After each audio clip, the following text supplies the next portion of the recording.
Hasyim Asy'ari akan melakukan perlawanan balik, baik terhadap JAT ataupun terhadap Presiden Jokowi yang terkesan lakukan habis manis sepah dibuang. Sampai-sampai Hotman Paris sarankan agar Jokowi tidak sembrono tanda tangani Kepres pemecatan Hasyim karena diminta lakukan tes kesehatan pasca berhubungan badan. Beneran lakukan perlawanan nih Pak? Apakah tambah malu-maluin entar? Pak Jokowi, hati-hati, jangan sembarang tanda tangani Kepres. Cek dulu. Nah, ini menurut saya itu adalah perjanjian kejahatan.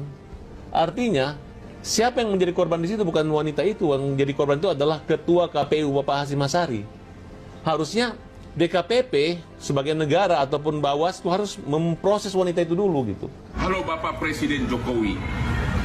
Ketua KPU dipecat oleh DKPP atas dasar katanya melakukan paksaan hubungan intim dengan si pengadu si wanita yang dari Belanda. Pertanyaannya, sebelum Bapak Jokowi menandatangani Kepres, mohon dicek temuan fakta persidangan. Melaporkan Pak Hasyim. Bukannya dua-duanya harus kena? Tidak, kecuali istri daripada Pak Hasyim ini melaporkan dua-duanya gitu. Nah, di sini saya melihat Pak Hasyim yang sudah bersumpah menjaga rahasia negara seolah-olah ditelanjangi, dipermalukan gitu. Padahal apa yang dilakukan ini sebenarnya menurut saya tidak melanggar hukum. Atau ada komplotan lain yang mungkin menjebak dia untuk menjadi korban, kan bisa saja Bang. Jadi ada upaya semacam jebakan kepada mangsa untuk masuk kepada jebakan para pemangsa ini kan. Benar nggak si pengadu itu pernah ngechat, pernah WA Ketua KPU meminta agar diperiksa apakah Ketua KPU itu mengidap penyakit kelamin tertentu yang hanya ada di Asia? Kalau ada chat dari seorang wanita seperti itu kepada seorang laki, pertanyaan, apakah itu hubungan intim dipaksakan atau mau sama mau? Ya, ini adalah satu jebakan ya. Contoh, apabila dia mengatakan bahwa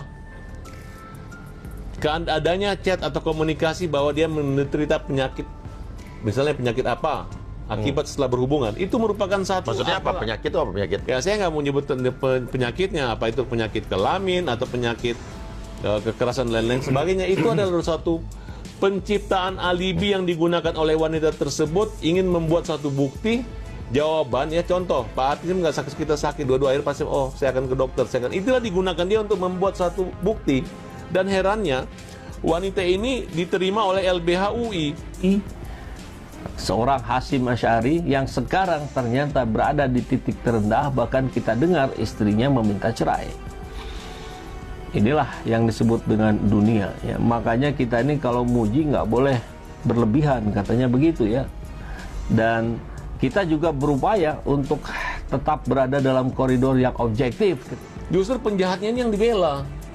Jangan orang baik-baik, orang yang korban tiba-tiba digunakan dengan pasal-pasal tertentu yang bisa mengakibatkan rusaknya nama baik daripada lembaga Komisi Pemilihan Umum, kemudian hancurnya pribadi dia dan hancurnya keluarga harkat martabat daripada Pak Hasyim Asy'ari yang telah berhasil menyelenggarakan pemilu sebagai pimpinan selama periode pemilu terakhir ini. Mengetahui duduk permasalahannya secara lebih baik. Semua orang yang patut ditanyakan ya harus ditanya. Mungkin ada detail yang dilupakan. Misalnya antara apa yang saya baca dari pelaporan yang saya dapat dari teman-teman dengan apa yang muncul di DKPP, banyak hal yang terlalu soft atau dibuat soft sedemikian rupa. Dia dipaksa untuk melakukan hubungan. Kalau namanya paksa itu pertama kali, kalau menyangkut proses, tidak ada namanya perjanjian yang menyatakan bahwa akan membiayai 30 juta. Kemudian apabila tidak akan menelpon makan restoran, apabila tidak jalannya akan didenda selama 4 miliar, boleh dicicil selama 4 tahun. Itu kan namanya pemerasan. Jadi motifnya, analisanya menurut motifnya ini adalah pemerasan, ini adalah jebakan. Siapa yang menjebak? Yaitu perempuan. Benar nggak selama persidangan DKPP si cewek itu ngotot tidak boleh dipublikasikan identitasnya. Tapi setelah dia menang, sekarang sudah viral di mana-mana, dia nongol di mana-mana. Pak Jokowi, hati-hati, jangan sembarang tanda tangani Kepres.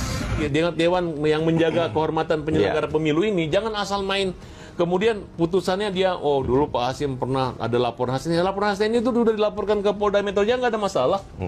Jadi kami dan teman-teman kan bukan hanya memantau pemilu kali ini, Bang. Dan tidak hanya Jakarta, kota-kota besar, tetapi juga beberapa daerah lain. Isu itu sudah muncul jauh hari, Bang. Dan saya cukup kagum secara personal, Bang. Karena dia berani menantang badai kan. Karena resiko juga. Karena resiko pasti ada kan. Tapi ya sekali lagi bukan tidak mungkin, perlu ditanyakan lebih dalam, lebih jauh gitu ya. Apakah itu indikasinya adalah pelanggaran personal atau pelanggaran dua orang? Kaisang tak tahu terima kasih. Sudah dibantu lolos oleh Hasim, malah bilang begini. Nah, jadi Kaisang mengatakan bahwa itulah yang terbaik dipecatnya. Padahal sesaat sebelumnya dia sudah meloloskan kamu, Kaisang. Kenapa nggak masalah? Karena saya sudah beres diloloskannya. Kan begitu ya. Ini pernyataan seorang Kaisang yang belum genap berusia 30 tahun. Jadi saya mau nasihati Anda, harusnya Anda bercermin, berkaca pada bapakmu. Nih, kalau ada yang begini-begini itu harusnya jawabnya, oh ya Anda tahu, gua tanya saya.